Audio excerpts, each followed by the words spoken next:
Well, interestingly, in 2014, the brand will be 50 years old. And there aren't many brands that actually last 50 years. So, at its simplest, I think it's keeping the brand promise and consistently over time. And there's two or three things that are probably crucial to that. It's on the product side, it's freshness and price value, and then it's the whole service level that's around that. And so those things have always had just a huge priority. Obviously the brand has evolved in terms of the types of locations, the look and feel, the menu, and staying relevant. But I think the maintenance of the brand promise and the consistency in it is really the linchpin that keeps it relevant over time.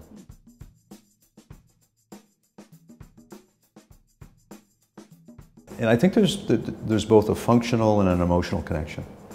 And the functional piece, if you run brands, you'll understand you have to have, hey, there's a certain amount of quality, and we talked about service and all those other things and all those other attributes that are part of that. But over time, we've been able to create this emotional connection to the brand that is very difficult for brands to do.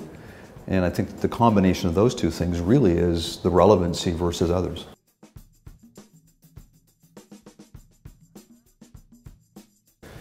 Well, I think the last year has been a continuum of technology change that we all talk about, whether it be payment solutions or how that's going to happen with smartphones.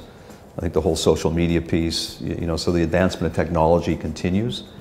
I think the blurring of brands continues, and that's been going on for probably certainly longer than a year. But if you think of in our world, the number of people that are now into coffee in a more major way, when a few years ago that wouldn't have been the case. So I think consumers' attitudes have changed a little bit about value as well. I think even though perhaps Canada hasn't been impacted to the degree that some other countries have, when you see it, people talk about it, I think there's different attitudes towards it.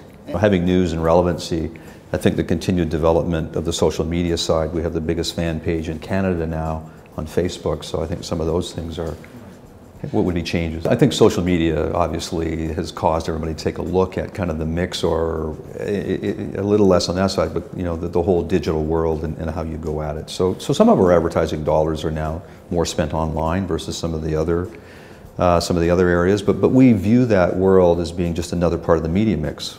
And so TV, radio, out of home, digital, online are all part of that mix. And when we look at it, we make decisions on how we allocate dollars depending on what the product is or what the purpose is. So it's become part of the media mix for us.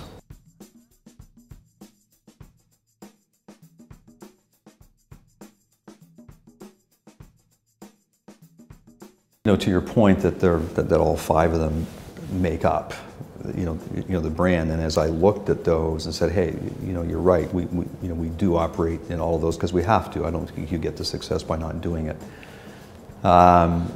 Trust and authenticity. I think corporate citizenship.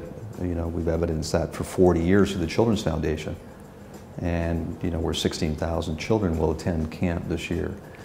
I think on the other pieces, I think it still is about being relevant to the consumer and staying relevant. Presence, yes, we have huge presence, and you need to continue to find ways to do that, whether it be through the restaurants or how we go to market. But I think staying relevant to the consumer is certainly key to all of it.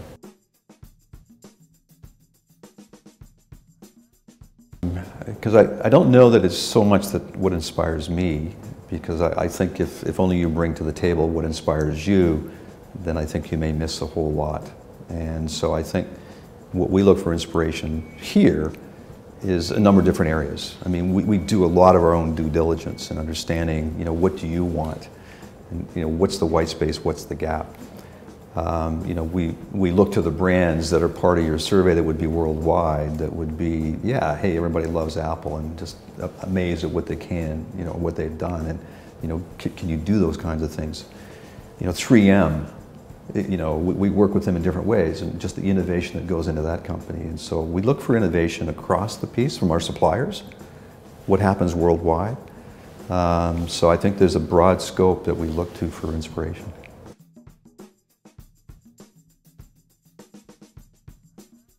I think there's things there that are always there, and for us it's coffee, and or it's commodities, and how that impacts, simply the day-to-day business. So those things are always there.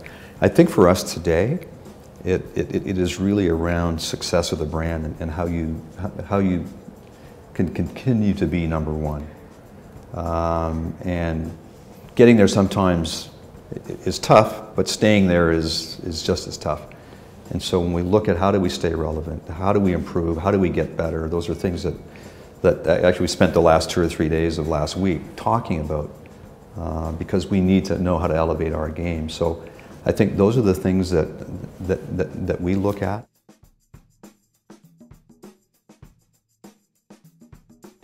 I think it has to be in the world of technology, and I would say that certainly Apple comes to mind with everybody.